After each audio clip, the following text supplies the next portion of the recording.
একজন মানুষের সাহস জোগানোর জন্য একজনই দরকার। হাল ছাড়ার কথা মাথাতেও আনবে না। কে বলেছে এই রেসটা শেষ হয়ে গেছে? তুমি জানবেই না কিভাবে পরিস্থিতি বদলে যেতে পারে। হ্যাঁ, কিন্তু ওঠো, ভেঙে পড়ো না। দাঁড়াও নারুতো, ও এখন দৌড়ানোর পক্ষে খুবই দুর্বল। ও যদি নিজে উঠতে না পারে তাহলে আমি ওকে নিজের পিঠে তুলে দৌড়াবো। তুমি এখনো হাল ছেড়ে দেবে? যখন তোমার কাছে সেই সুযোগটা এসেছে যেটার জন্য তুমি সারা জীবন অপেক্ষা করেছিলে, কাউকে দেখিয়ে দিতে চাও তুমি ভরসার যোগ্য, বিশ্বাসের যোগ্য।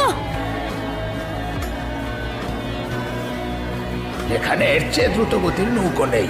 অনেক ধন্যবাদ দাদু। এটা কোনো সমস্যাই নয়। শুনি মানুষকে আঘাত করার উদ্দেশ্যে আবিষ্কার করা হয়নি। আমি এটা করব, আর তার জন্য তোমার সাহায্য দরকার নারুতো। একদম, তাহলে এবার শুরু করা যাক। আমার চেপে ধরো, এবার আমরা চললাম।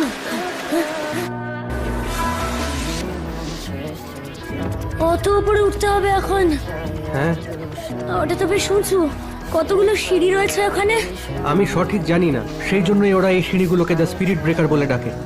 হ্যাঁ, যেই নামেই ডাকুক, আমার কাছে কোনো ব্যাপারই নয়। চলো এবার।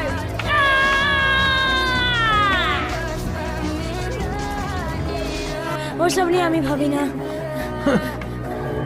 আরে বোকা, তুমি তো নিজেই বলেছিলে তোমায় এখনো একজন মানুষ বিশ্বাস করে। তাহলে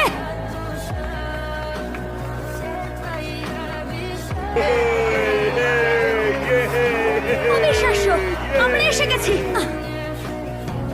ঠিক আছে, বাকি রাস্তাটা আমি একাই যাব। তুমি চাইলে এখন বিশ্রাম নাও। হ্যাঁ? সাকুরা যে ওষুধটা দিয়েছিল সেটা কাজ করছে না। কোনো ব্যথা নেই, কোনো ব্যথা নেই। এইবার তাহলে